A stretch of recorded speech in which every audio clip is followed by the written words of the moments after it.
This is the Your Audience, Your Advantage panel, and if you're tweeting, the hashtag for this is ONAMTRX for ONA metrics, I think is the idea. And my name is Amanda Zamora. I'm the multimedia editor now at the Huffington Post Investigative Fund, and before that I was at WashingtonPost.com for 6 years. And did a lot of sort of special reports and projects. And I know that one thing in my experience I feel like we can get caught up in as journalists is focusing on how that one story did, or that one project did, or that one video, and you know, what's most popular today. And I think what we're trying to look at a little bit here today is the bigger picture, and how important it is to know your audience on the whole, who they are, how they're consuming your content, and what tools you can use to gather that information and then apply it back to your editorial strategies. So we have 3 folks here with us today to give us some different perspectives on getting a better handle on your audience. First up, we're going to have Paul Berry. He's the Chief Technology Officer for HuffingtonPost.com, and he's going to talk about some of the innovative tools that they're using to try to determine who their audience is and how they're using that information real time to map their content on HuffingtonPost.com. Then we're going to hear from Eric Brown, who's the homepage planning editor for Yahoo.com. They obviously, that's a very large site. They're dealing with a lot of content, and he's going to tell us a little bit about how he figures out, you know, who his readers are, what they want, and how best to get them what they want. And then we're going to hear from Steve Dorsey. He's the Deputy Managing Editor at the Detroit Free Press, and he's going to give us a different spin on getting to know your audience. We're going to talk a little bit more about qualitative research and kind of take a step back from analytics and metrics, and how can we be having conversations with our readers to figure out, you know, what they're about. So without further ado, Paul will take it away. Oh, and just so that you know, we're going to do, half of this session is going to be these guys walking us through some of the work that they're doing within their organizations, and then the second half we'll open it up to your questions. So if you can keep your questions for the second half, we'll be happy to have them. Thanks. Hi. Let's chill that out. Hi, and wanted to talk a little bit about how Huffington Post approaches stats. And as I started to think about it, I think it's best to kind of divide it up in the way we've been thinking about it, which is, who are the stats for? I think the tradition has been that a big media company would get Omniture, and then you have your Omniture guys, and then management is looking at larger trends and trying to communicate those down. And I think that is something that we've been, for the last couple years, working on turning around a bit. So I think we could divide up how HuffPost looks at stats into sort of 3 sections. One is for management, and that is super critical. It's not like an old paradigm that is going to go away. It's getting more interesting, and the larger trends you can see are critical. And when we're in that level of stats, we're looking at you know, UVs, I think, are a great thing for everyone to always focus on, because you can do tricks with page views, and so if you get confused looking at page views, you won't make as good a user experience. So those are kind of like the basic things that you're looking at. What's your last 31 days of UVs, and how are we doing compared to last year and last month? And that sort of stuff that every Monday in the HuffPost Ops meeting, that's what we like live and die off of. And but also really important is to break it down and look at, so how are we doing off-site? How many fans do we have on Facebook across the several verticals? How are we doing on Twitter? How's our iPhone app doing? How's our Android app doing? The BlackBerry? How is our iGoogle gadget doing? And it's so much information that I think it's critical to put into a one-sheeter as an organization, basically, and start looking at things like that. Obviously, we're also looking at our verticals, and green is way up beyond our predictions, and why is that happening? And usually stats are a good way to then become anecdotal when you're talking about why are things way up or why are things down below what we thought. So I think those are things that most publishers are probably already doing, because that is stuff that you get, whether it's through Google Analytics, and, which is what we use, or through Omniture. We're also looking at that sort of management level at any new feature we release, doing an A/B test on it. So it may even be wording, a small wording change. And we've got, you can hack these things together. You can do them formally. We hack that one, and with a little Google Analytics hack, you can just sort of test a 50-50 of a new feature and say, wow, this one is getting exposed the same and getting clicked double. And that helps, so that sometimes, like, you know, mostly we're operating on gut feeling and then how the stats react. And then sometimes, instead of having a clear best foot forward as an organization with a feature or a product design, you have you know, two good ideas, and that's a great time to A/B test. So that's management, but more importantly, I think the other group is editors. And, you know, historically, editors have gotten stats. I think the main difference is how frequently are they getting these stats and how much are they getting. So that's something that is absolutely critical to us, is that our editors know as much about their stories and their section as possible. So for us, a right time frequency for the stats, for them to be updated and have meaningful information, is 15 minutes. And 1 hour. So you'll hear in the HuffPost office little celebrations at the half hour, like, oh, I got the most pop on this and it went up, and that sort of feedback is absolutely critical, so that, I mean, because also, just like tech and designers and developers, no one wants to, no one really dreams of working for low traffic, right? So the editors are intensely curious, they're so bright, and they want to be a part of this. And so if it's integrated into their experience, and that's something that we've done, is that at even creating an entry, at the moment of thinking, what are we going to pick, you know, we've taken a bunch of APIs for trends so that you're flowing into the editors. Here's what's hot in your area and what everyone's talking about. And then when they take that into, now I want to cover the story, we also have a lot of tools that we've developed internally, which I was tempted to show, but are a little bit, I'd be killed for showing. But it helps, you know, we help them figure out what's a good search phrase for this story, what's hot if this is going, and so that's sort of like a cornerstone of, even when they're creating the entry, that stats are actually part of that process. So it's not at all, I do stuff and then 3 weeks later or a month later someone tells me whether I'm doing well or not. It's down to like the 15-minute type of a thing and the hour.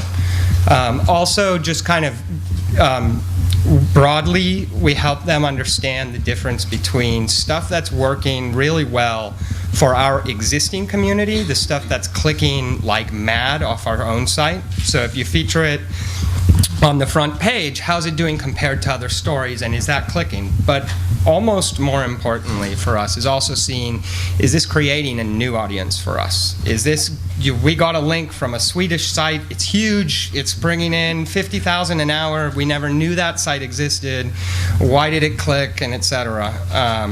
And that sort of viral component to a story is something we really help them understand and chase, because that's absolutely probably the most critical thing, is where you're growing. You do want to recirculate your traffic and find what's working well.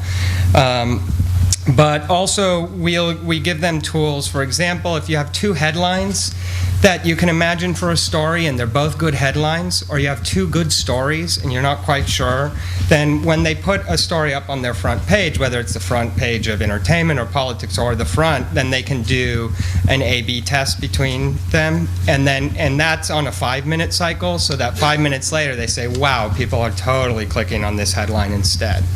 So that type of feedback is what makes, I think, they feel as well it makes them better at what they do because you're able to be creative. It's not that you're being driven by the masses. You have to bring out the stories. You have to cover it, but you can figure out what is clicking well, literally and figuratively. So the other thing that I wanted to talk about is on the who are the stats for, is also for our users, right? In the simplest sense, a lot of people have had this on the site, like Amanda said, the most popular. That matters to people to see what everyone else is reading. But for example, with Huffington Post Social News, which we launched, which is connected to Facebook and pulls all your friends in. We'll be launching also with Twitter soon and direct. But what it creates is that you're able to see when you come, not just what's most popular across the whole site, but what's most popular amongst your friends. And how many of your friends read it and who. And that sort of like is actually really stats that you're putting back to the user. And that is just the beginning for us right now of the plans for how much we can put stats right back to our users themselves that are really useful and interesting. So for example, also, if I'm reading a story and there's 15,000 comments on that story, that's interesting, but it's actually more interesting that there's 3 comments from my friends on that story. So sometimes you're looking for the big numbers, and the smaller numbers are actually more interesting. So I think that gets me near to my sort of 10-minute intro. So thanks.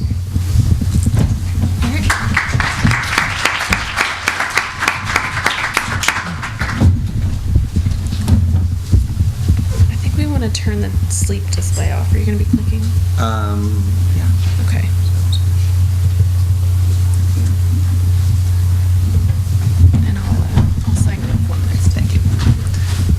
Hope you like PowerPoint. Okay. Hi, my name is Eric Brown. I'm the front page planning editor of Yahoo, and my role is 3 basic things. First, I identify content that performs well on the Yahoo homepage. I share those learnings with the team, both our smaller internal team and the wider company-wide teams. And third, I optimize the content on future editorial budgets. So let's get into some examples. Okay. This happens at our company a lot, probably happens at other companies too, where someone puts up some content and they love it, and they send an email out to a rather wide list, and they just kind of throw in the number it got, and they're really happy about it, and other people are really happy about it too, and you get like 30 emails in an hour.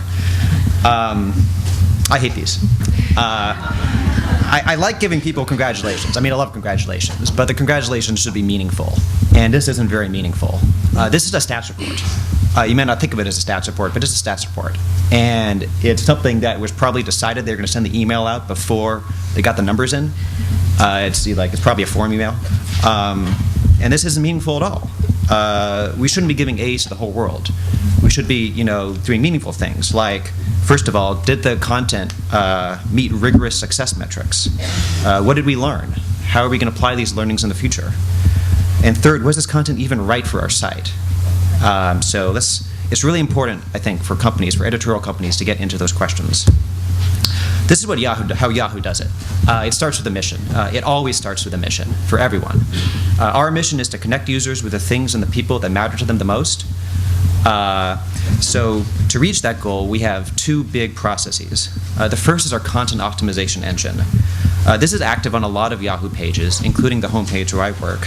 And the engine is an algorithm. It's a computer that ranks and publishes content with the goal of maximizing CTR. But humans control it. This isn't a computer run amok. This isn't Whopper from War Games. We're in charge. It's not the other way around. We decide what content it can use, and we decide when to overrule it. But the algorithm is really smart. It's really fast, and it can do some things that we can't do as editors. But on the other hand, we as editors can do some things that the algorithm can't do. So we're working together for a mutual success. Another really great thing the algorithm gives us is real-time stats. It needs to have real-time stats because otherwise it wouldn't know what to put up on the homepage. And these stats are really, really deep. They have everything we could ever want. And one example of it is that little image on the right that looks like Candyland. This is our heat map. And what it does is it charts user segments, which are the columns, against specific packages, which are the rows. Green means something is performing above average, and red means something is performing below average, and kind of grayish is sort of in the middle. So you see that that content package on the top, that looks like the picture of the guy moving a box, that performed pretty well. It was green for a lot of different user segments. The one at the bottom was a little bit more mixed. It was green for the far right segment, and I hope you guys can see it. It was green for the far right column, but it was red for the far left column. And that's, to me, actually, I like content like that, because that's something that we can exploit with user segmentation, and it's something that we're testing down the road for Yahoo. If we show the bottom package to everyone, not everyone's going to want to click on it.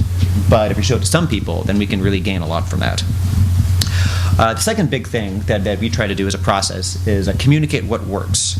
And you need to send out stats reports to a wide part of the company, and these need to be good stats reports. You have to be honest, and that's hard to do. You don't want to be mean, you don't want to be cruel to people, but you have to be fair, and you have to be honest, and you have to tell people the truth, because otherwise you're not going to gain anything from that. You're going to be like that email on the first slide, which was sort of like, aren't we great? You don't want to do that. Also, take stock in what you're programming. Are you hurting your team metrics? Are you hitting them? And for these tasks, I find Tweaky to be really useful. We use it a lot at Yahoo. It's something that everyone can kind of see. It's a lot easier to check than email, and it's something that you can just have archive things going back a ways for people to check out. 3 key takeaways. Let's see. First is to be on message with your mission, and I can't stress this one enough. A lot of times mission statements are something that's easy to make fun of for being kind of silly and wishy-washy and little pie in the sky. A good mission statement, though, is really useful, and it should really drive what your content is. Your content should support your mission, and vice versa. If you're running content that doesn't support your mission, then it's like, why are you doing it? I have some examples of some hypothetical missions over here, if you all can read. I don't know if you can. Things like, bring readers the most important local news, serving readers with fantasy football advice, showing people a fun video to watch during their lunch break. Whatever kind of company you are online, you've got to have a mission, and your content should be supporting your mission. Second, develop robust metrics and grade everything honestly. Your metrics should be in lockstep with your mission, meaning if you hit your metrics, you should be hitting your mission. Don't just rely on clicks and CTR. And I think all of us are going to say this a lot, and it's really important to hammer home that clicks are not the only thing in the world. As an example, like imagine you're that local news site, and your mission is to provide local readers with local news, but a lot of your traffic is coming from international, or a lot of your traffic is going to pages that aren't local news, then you're not hitting your mission, and something's wrong, and you need to either change your mission or change your content strategy.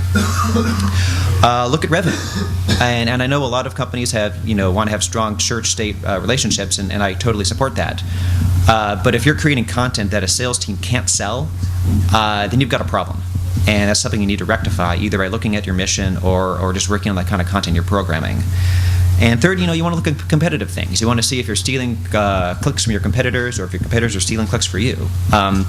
As a final tally, there's not one stat that's going to mean everything. It's not just clicks, it's not just CTR, it's not just engagement, it's not just reach, it's not just one thing. It's a wide range of things. And if you're doing a stats report, the tricky part is to gain all these broad perspectives into something that's simple and easy for people to digest.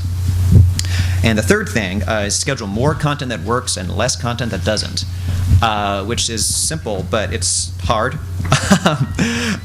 Sometimes the highest performing content in some metrics is low performing in other metrics. And what I'm calling a metric, I have a kind of a wide viewpoint of that. Like for instance, one metric might be clicks, and another metric might be editorial voice. Like for instance, say you're that fantasy football site. Your mission is to show people fantasy football advice, and you've got a story about some football player dating a cheerleader or whatever, and that's clicking really well. Yeah, people love it. It's got a high click-through rate. It's got a high click total, but it's not your mission, and it's not right for your voice, and it's not the kind of thing you should be scheduling. So you have to be really careful that you're scheduling things that hit your mission, that are right for you, and that are on message. And real-time stats really help this. But You don't want to go stats crazy. And what I mean by this is, if you got the real-time data coming in, you've got reams of info from Omniture or what have you, and you've got more numbers than you could ever read in a year, and you can just dive into it and never come up. And this is a problem, and this is something that I think happens to a lot of companies, in that the quantitative data, the stuff like clicks and CTR, takes precedence over the qualitative data, stuff like your voice, like your news judgment, your appropriateness. So here's how Yahoo controls this issue. First of all, the human editors are in control of the algorithm. We got an algorithm, it's wonderful, we love it, but we got it on a leash. And it's really important that you don't, let any computer type thing just run amok and go crazy and put really bad things up on your site. You don't want that. Let's see. Also, it's very important to turn qualitative factors into quantitative stats. These voice metrics, things like news judgment, appropriateness, those are qualitative measures, and it's kind of difficult to make a computer understand them.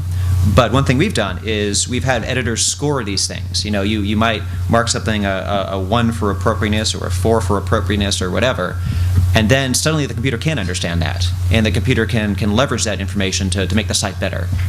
And on the bottom, a little image on the bottom, if you all can see it, this is a way that we control our algorithm. This is the way we control what's on the Yahoo homepage. It's the little circle on the bottom right is featured, meaning we're obligating our content algorithm to show this to everyone. It's a news story about the healthcare bill and how a senator is really important on it. We feel that was an important story, and we feel it was right for a voice. Sometimes like the things that click really well that have a high CTR are like celebrity stories and things like that, which is probably true for a lot of you too. And those are right in some ways for our voice, but it's not really hitting our mission exactly to show those things all the time.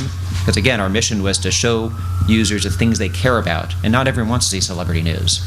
It's really important though to get these kind of stories up here, we feel, for our mission, so we're obligating the algorithm to show it to people.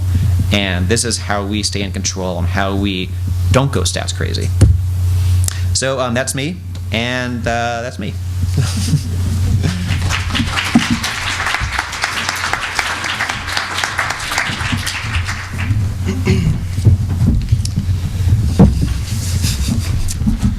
Good afternoon.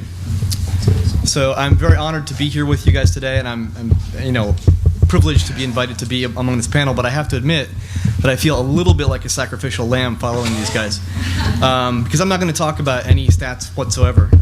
What I'm here to talk about is actually qualitative research versus quantitative research. And in Detroit, I'm at the Detroit Free Press, and I work with a lot of different departments depending on the project and the time of the year and so on. So it's not any one task necessarily, but we've done some work with IDEO back in 2005 and again back in last year in 2008. And they work with human-centered design. I'm sure a lot of folks here have heard of them and dealt with them here, obviously in San Francisco. This is a good example of what that means. This is not necessarily one of their projects, which is why I can show it, I think, today. But everybody's seen the old ketchup bottle, right? The old glass ketchup bottle. And we used it for a long time, and that whole song might come back into many people's minds of the anticipation song as the ketchup's maybe going to come out, and you jam the knife up in there and you try to make it work. Can you make sure the microphone doesn't hit the laptop? I will make my best effort there, sorry. Thank you, Greg. But then along comes the squeeze bottle, right? So the squeeze bottle, you're like, oh my God, of course it should have always been in plastic because it comes out so much easier, you don't have to wait anymore. But then wait a minute, somebody makes it even better. And it's upside down, so there's, gravity is helping you the whole time. So to me, this is the very essence of what human-centered design is. And I like to explain it to people, even in the way, like a lot of us get coffee downstairs at the Starbucks, and maybe we have to carry a cup for a friend, right? And maybe there's an easier way to do that. So you can carry a carrier here with a couple cups. Maybe there's a way to carry more than 2 cups with one hand. And in fact, maybe there's a way to carry 1 cup with 1 finger. And so the idea is you can keep improving the way that people use this, and you do that by observing how they interact with the product, not by studying necessarily the number of cups you've sold. So forgive me for the comparison there.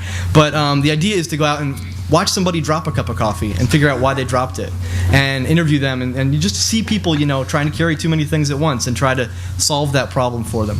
So again, I've been thinking a lot about this recently. I've been flying a little too much, and this is one of the things that I look at and say, my God, on an airplane, this is the equivalent of a human-centered design failure right here. You can barely turn around in that, right?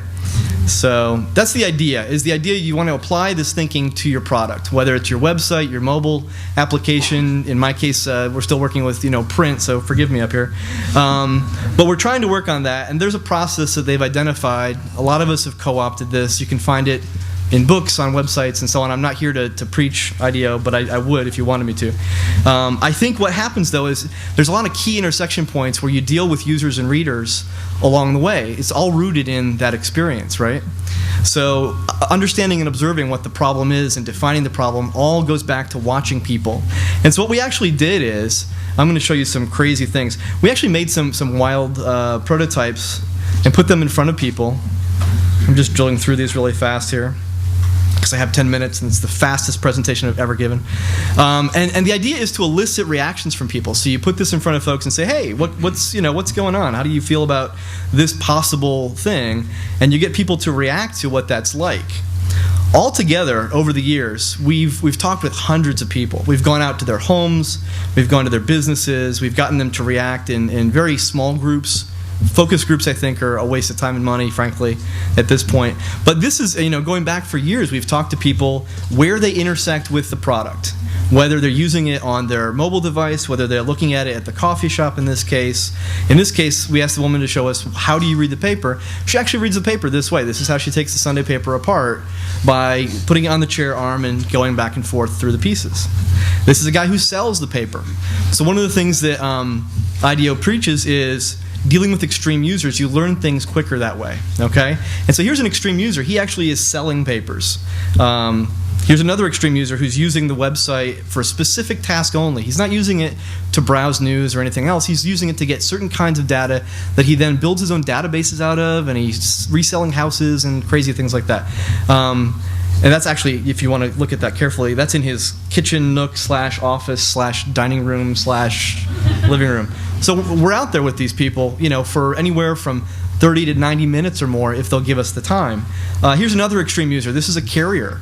They know things about the product that we would never imagine, right? So talking to all these different facets of a product, in this particular case, print, and trying to get people to react to, what they see and how they interact with the product is the important thing I'm getting at here.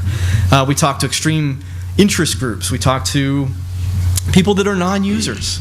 You actually learn a whole lot more from non-users than you do from users. And in this most recent round, we went out and talked with hundreds of people, eventually. More, I would say it's a smaller number, very, very intensely.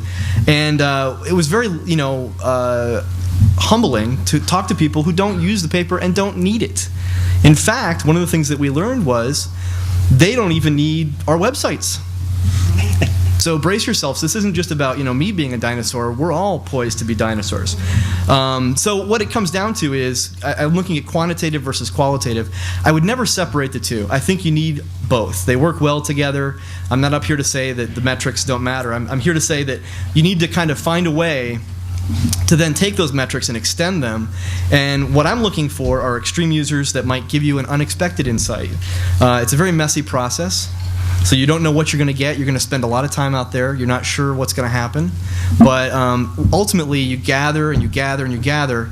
And after you get a big bucket of information, you skim off the top 10%. And then you've got something that you didn't have before. Hopefully, you've got ideas that maybe help you, find solutions to problems that you otherwise wouldn't solve the same way. You go back to those same people later on before you implement, just to test with them and to get a sense before you commit to anything. It's a very cheap, quick and easy way to do this. It is intensive, but it's cost across our products. It costs very little, and potentially the outcome is a very deep experience. I would testify. So the disclaimer, of course, is that I would not separate this from quantitative. I think they work well together, but I think qualitative certainly can enhance what you do. I think you get different ideas, you get them a different way, you get them at a different rate, and so I would submit that to you. But again, red alert. We're all in trouble because when we asked these people what it is they were looking for and how it is they got their information, most of the time, and you're going to appreciate this, Eric, I think, most of the time, people didn't even know where they were getting the information, even if it's local news. They just go on to check their email, and it appears, it's there.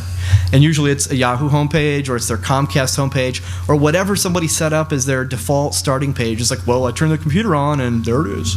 And you even said, they say, well, Yahoo is reporting this, or Yahoo's gathering, right? I mean, Yahoo's not out there reporting. So we need to be very sensitive to that, and I think it's really important to notice that people don't even distinguish where that's coming from most of the time, which is disheartening to the core, really. And so when you talk to people about that, I just wanted to compare today's Comcast and Yahoo pages just to look at the difference there. That's how a lot of folks are getting their news, if they even go that far. So that's a scary thing. So the leap of faith that I would profess here is that if you try this, you can learn something significant from as few as 10 people. Okay? It seems crazy, it seems counter logical, but it does work. And I think that the trick is to find the right 10 people, to focus on getting the right people around the topic you're interested in learning, and really defining what you're trying to learn, defining that challenge. So what they gave us in Detroit was, they gave us a process of change, and they gave us a way to go about trying to change. This is a cross-divisional rally spot, which was really significant at the time. I'd be happy to talk about all kinds of other things that are happening in Detroit. I could talk for hours about that if you really wanted. But they also gave us the freedom to fail. And I think that's an important thing that we, especially in the web and multimedia world, we can do that quickly and cheaply. So, but mostly, they just taught us how to innovate, iterate, break, learn from that, and repeat. So the idea is to just keep changing, keep moving forward, because if we don't, we'll end up where we were, getting to this point. So I have 3 quick results. Am I okay for time? Can't believe I've brought this in under the budget here. So one of the great examples I think of this is not a very sexy example for sure. It's called the Michigan 6 page. In talking to readers, we found that they weren't so concerned about what the big story was every day in the sports section. They wanted to read about their team.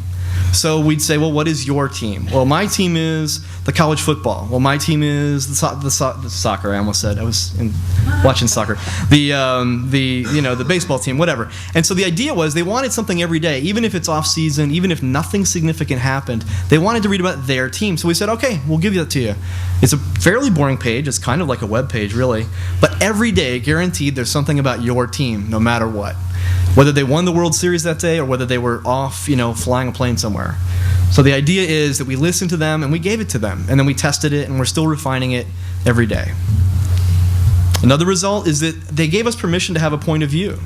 When we asked them, is the newspaper, or is our website biased? They said, absolutely, it's biased. Everything's biased. And as long as we assign and own that point of view and claim it, they're okay with it. As soon as we don't, they actually say, you've got a point of view and you're hiding it from me. So that's an important thing, and that comes out in like one conversation, 2 conversations. There's people that watch Fox News because they want to know what CNN and Fox and how they balance each other. They watch both, right? So that's interesting to note. The other thing I would point out is that we have a newly defined mission, and that is to be Detroit. Somebody asked me, I think Paul asked me, how's it going in Detroit? It's pretty tough right now. And some of this started to leak out into the newsroom even as we're doing the project. The auto companies were going to Capitol Hill seeking support last fall, and we published a entire front page editorial appealing to their support, and we actually delivered it to Capitol Hill.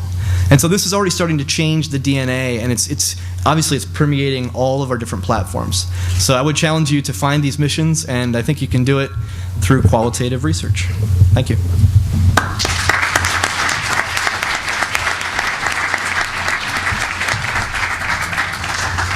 I just want to open it up to questions. If you have one, you can line up, I think, at the mic in the center. And I'll kick things off by maybe kind of blending trends, a question about trends and how to respond to trends intelligently, and also social media, because I feel like microblogging, and we've been talking about Twitter a lot in the last 24 hours. I'm an avid user. But what do you guys think about sort of doing a good analysis of sort of what's the return on investment when you're trying to grow your audience in new spaces. How do you really evaluate what the return on investment is when there's a new Twitter every 6 months. So if you guys could maybe speak to that, you can share mics. Sure, I guess I can go first. I think for us the final thing when we're thinking about, okay, how much, I mean, conceptually, for example, with Twitter and Facebook, the question is how much time, or at least it was for us, is how much time do we make our Facebook page better?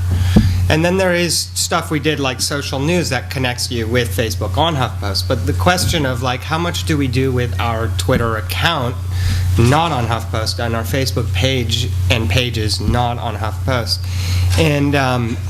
And I think it's proven that both of those are really critical, and so have the iGoogle gadget for us as well.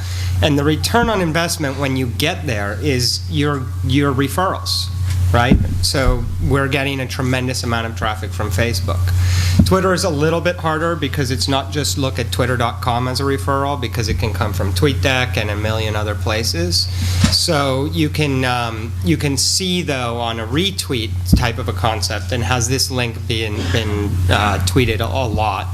So I think that the trick though is, which we struggled with at first, for example, with the Twitter account, a year and a half ago or a year ago, we weren't spending a ton of time editorially on what should that content be and how should it be different, our tweets there.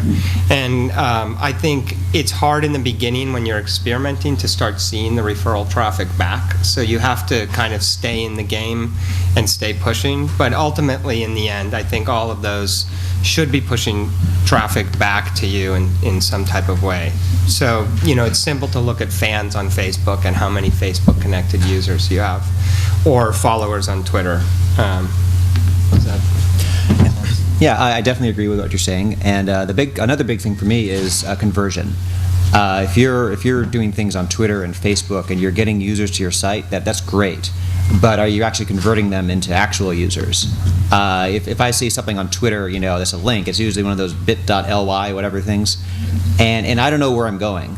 And if I click on the link and I get taken to a site and then I never come back to the site again, yeah, that site's going to see me in their reach numbers, and I'm going to extend their reach, which is great. But I'm not really a user. I didn't intend to go there, and I didn't stay. So it's only really useful to do these things, I feel, if you're gaining new traffic that wasn't coming otherwise, and you're keeping that traffic in. You're turning non-users into users. And the best way to do that, I feel, is to treat like all of your pages, all of your destination pages, as your home page. I go to a new site via Twitter or Facebook, and I go straight into an article page or straight into a video page, and that's the landing page. And I'm not just looking at the content there. I'm deciding whether to become a user of this site, and that better be a good experience there. Because if it's not, I'm not going to use it. So if you're going to invest in these things on Facebook or Twitter, you have to invest in your own site too, and invest in your site to make it something that's going to convert new users into actual users. Yeah, I would totally agree with that. And based on what we heard from actual users and readers, they expect that experience to be rich and immediate, and they don't want to come back a second time. And frankly, you asked about different applications and platforms as they emerge. They expect us to be everywhere all the time. And when we talk to them, and it's really hard because you go out there and you're from the situation, so you're trying not to be defensive or explanatory. You just want to know what they think. They expect us to be present and perfect or nearly perfect as an experience on all platforms, and they don't care that you don't have enough people, or Jim or Jill called in sick that day or whatever. They just expect it to be a good experience constantly. So it's a tough threshold, and if you can't do it, somebody else is going to. So. And just to add to that quickly, what you were saying is that, for example, we watch bounce rate as by category. So if you've got a huge link from Facebook, is your bounce rate 40% or 70%? And then what can you do to have that same page be different depending on who's coming? Helps that a lot.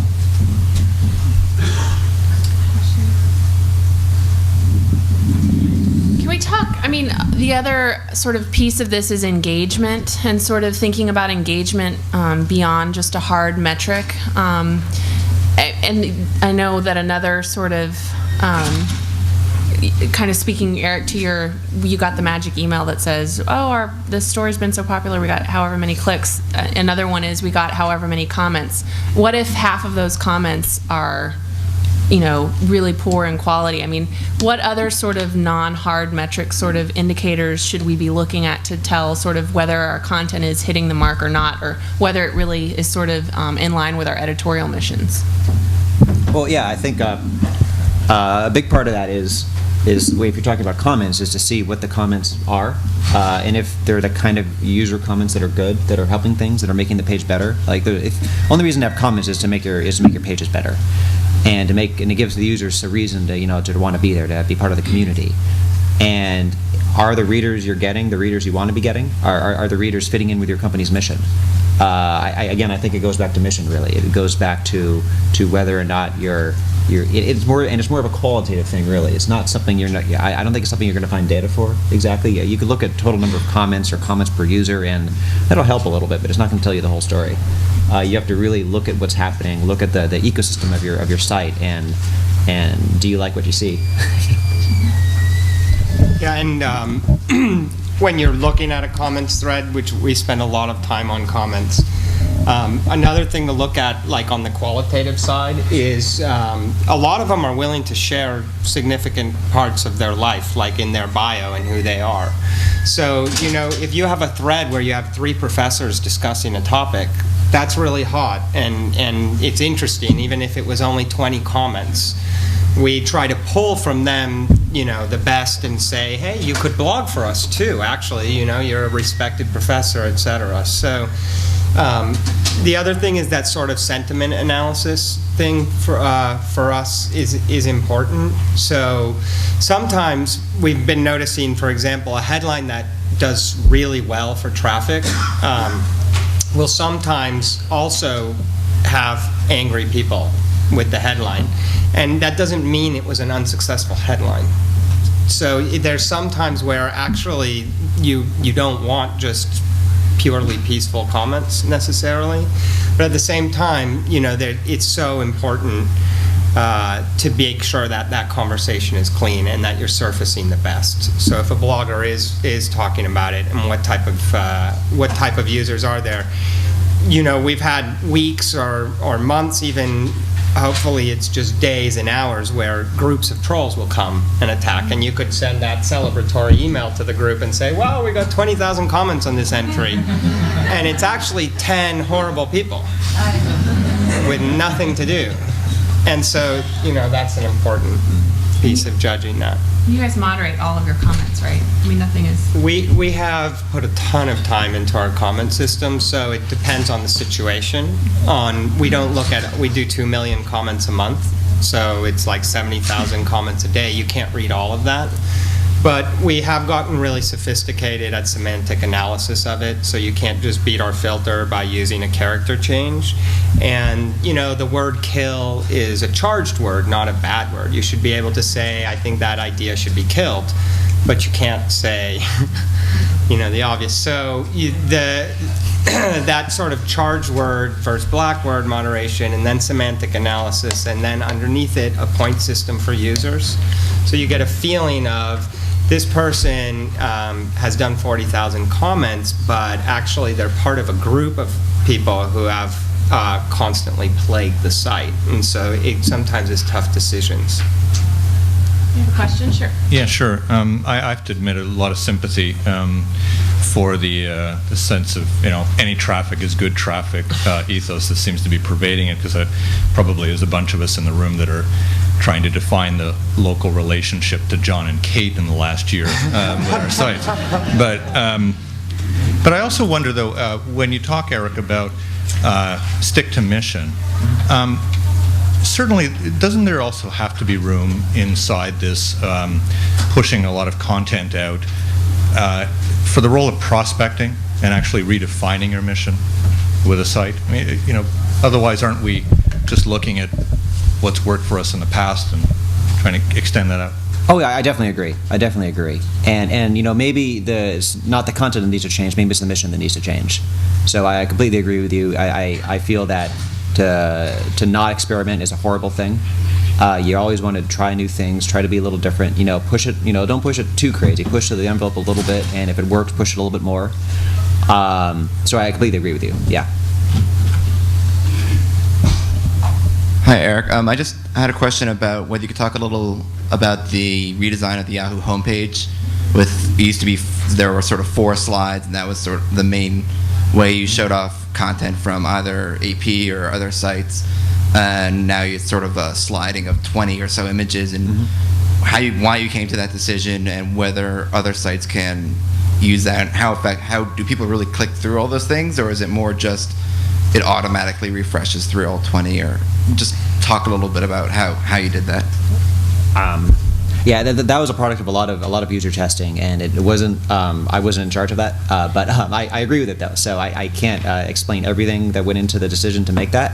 But one of the reasons we did it is because in the old system, you had 4 slides, and then you had 4 slots in each slide. That's 16. And sometimes we want to do more than 16. And like you said, it can be 20, it can be more than that. Then the new design allows us to do a lot more, to have a wider array of content available to the user. And we felt that was very important. Yeah, so.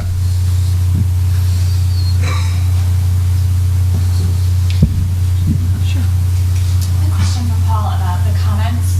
So is the Huffington Post have you guys ever thought of using a sign-in where people would have to register to keep away trolls, people who have to go back and forth, and that would sort of better the quality of the comments? Have you found that affects traffic? Will people comment less if they have to do that? Yeah, so the question, just so that it gets out on the mic, is between anonymous commenters and forcing a login and what that does to traffic on the total comments. So I think for Huffington Post now, you have to register. It's impossible for us to control anonymous comments. But if you're thinking about growing a site and you're watching, like for example, Huffington Post launched with anonymous comments. And it took until we had become significantly popular to change that. Because I think that in the critical mass days, because the thing is that most commenters, they want to go to active threads, right? Just like an editor and a programmer doesn't want to work on something that nobody sees, the commenters have that same thing. So you want to do everything you can to start building that critical mass. So my recommendation for a startup would be, don't require login. Do everything, because anything that requires you to fill in and use your keyboard and hit enter, it slows everything down. So it's only when you've reached this critical mass where you as an organization look around and say, we can't handle it anymore, that you change the thresholds. I think, because then, if you get 15 comments, then when it's anonymous, you do have to watch it, is the commitment. And that's where at one point, hopefully, the traffic will have risen to a point where it starts to drive you crazy. But in the beginning, you let everything come through, and then you have to watch it and delete the bad ones, because having spam, and there's 7 comments and 2 are spam, the 2 being spam, then people are like, distrust the other comments too. So, does that answer the question? Sure. I just wonder if you all could talk a little more in depth about specific strategies that you use for people coming in from Twitter or Facebook to convert them to users, maybe beyond just designing every page to look like a home page.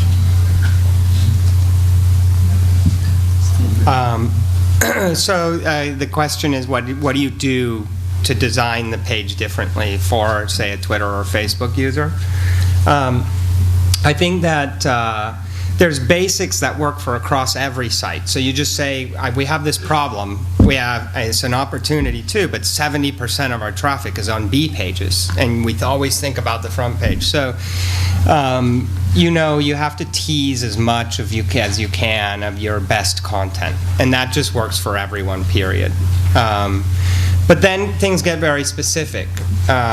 If I clicked on a link from someone posted to Facebook and now it's on my wall, when I go over there, and you're trying to convert people to Facebook Connect users, you have the right to show the image of the friend on that page.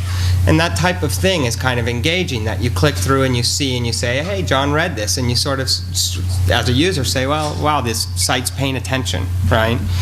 You might also highlight, instead of just putting your dig badge unit on that page, you might put a Facebook type of a thing on that page. You may get sophisticated enough at some point where you're looking at what's my top stories that other Twitter users are liking. And instead of just teasing my top stories overall, like that's where the social news stuff for us has been really great, of like, in my most popular, it's a pretty racy story. But that's not through all of HuffPost. That's like the programmers were all clicking on this story, you know? And so I think that then you think, well, what do Facebook people in general like, or Twitter? And so does that kind of answer? Yeah, I definitely agree with what you're saying. I think you can also maybe look at what that friend likes. So say like a Facebook friend of mine sends me to a story. I go to the story. You maybe don't know anything about me. You don't know anything about what I like, what I don't like. But maybe you know what my friend likes and what my friend doesn't like. And maybe you could try giving me that kind of content. But I think that really the key is to get your top stories on that page in a big place. The kind of things you think are gonna show off your best content. That's really the key of it. You know, a lot of story level pages don't have nothing on them. They're dead ends. And if you don't do that, you're doing okay. I think you had a question. Don't you believe brand still matters? For example, I can find any news in Google, Yahoo News, but I like to see what New York Times think about something. So Don't you believe brand matters. Absolutely, no doubt. I mean, for example, we're not asking our front page editors to test 40 different headlines and see what's popular. They should know. They should be reflecting our voice. It's just to help them be ninjas. You know what I mean? So that they can say, I know I want to cover this story. I know I want to cover it this way, but I've got 2 different headlines. You know, and so for example, and just leveraging what's out there, we've been doing on our Twitter account, our editors can add a hashtag headline help and say, hey, I've got a new headline up, can you do better? And then they can sort of see that feedback, but they shouldn't take it unless they think, I should have thought of that myself. So that's something we're constantly reinforcing, and that's, I think, something that was in both presentations, is you don't have stats drive your editors. Your editors just have to become ninjas because of your stats. I would agree, but I would also say that brand matters, of course, and I think that quality is always going to matter. But I think that, again, if you talk to the people that are using your products, it doesn't matter as much as we think it does. And I think that's a caution we have to be very careful about, because if you go out there and talk to them, it's very, very disconcerting, because they don't need us the way we think they do. They don't use us the way we think they do. And I think sometimes they're looking to get their email and they stumble across things. Sometimes they're looking for a certain function more than a certain brand. And I could give examples that are very, very anecdotal, but I think those matter and those add up, and I think we've got to be careful not to be blinded by our brand sometimes. So. Yeah, and I think, you know, what you were saying in your opening statement of that people think that content is very commodity, and they consider it to be commodity. I think there's a lot of truth in that. I'm a little more optimistic, though. I think that brand is going to be really helpful in the future of maybe making it not commodity. Like if you look at Coke and Pepsi, they both sell sugar water, and anyone can make sugar water, but they have special affinities for their brands, and that's what's helping them to be the giant companies that they are. So I think in the future, it's really important for web companies to have their brands and to have their customers be loyal to the symbols of their companies. I think that's really going to be the solution to the commodity problem that we face right now.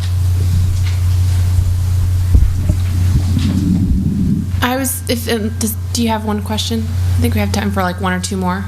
Well, I just wanted to ask a follow-up. I'm afraid it's a little bit regressive, but I wanted to ask you a little bit about this brand idea. I mean, how do you, through content or otherwise, develop this brand or make it clear what the brand is? Well, a lot of it is editorial voice. I'm sorry, that the question was how do you develop your brand and let people know what your brand is? A lot of it is editorial voice. A lot of it is the stories you choose to cover, the stories you don't choose to cover. I think Huffington Post is a very strong brand, and I think that's a big reason for a lot of their successes. These people, people have an idea of what Huffington Post is, and the users of Huffington Post are proud to be Huffington Post users, and I think that they've done a really great job. And Yahoo, we're trying to go that direction too. We want people to identify themselves as Yahoo users and to be proud to be on Yahoo. So content-wise, it's maybe having a little bit of editorial voice. Like again, you mentioned that it's okay to have opinions. You don't want to go too crazy, but to have some targeted analysis is a really good thing. You don't just want to be, if you're just doing straight wire rewrites all the time, that's the only thing you do, then you don't have a voice. You don't have a brand. You're doing the same thing that an AP ticker could do. So it's it's really in what you choose to publish and just in that opinion analysis. And on that, I think the brand, maybe Matt Drudge and Drudge Report is the best example ever, because he does nothing with his website. It's the ugliest thing you've ever seen. It has an ad that's the ta-da. Oh, yeah. And all it is, and I have so much admiration for it, is, man, can he write a headline? Mm-hmm. And that's where your voice is, even down to just, what 5 words did I pick? And the Drudge Report design, that's part of the appeal. Like people love it like that. It's ugly, but it's like lovable ugly. Like Yes. like a pug dog. It's undesigned. Yeah. I think that's it. We're out of time. You guys can grab our Twitter handles here, or I'm sure if you wanted to grab a card, we have those up front. One administrative note I'm supposed to offer is that for the lunch with Leo Laporte, seating at tables is available to general passes only. So if you have a day pass, you're not allowed to sit at a table. So check your pass. You don't want to be embarrassed or ousted. Thanks very much.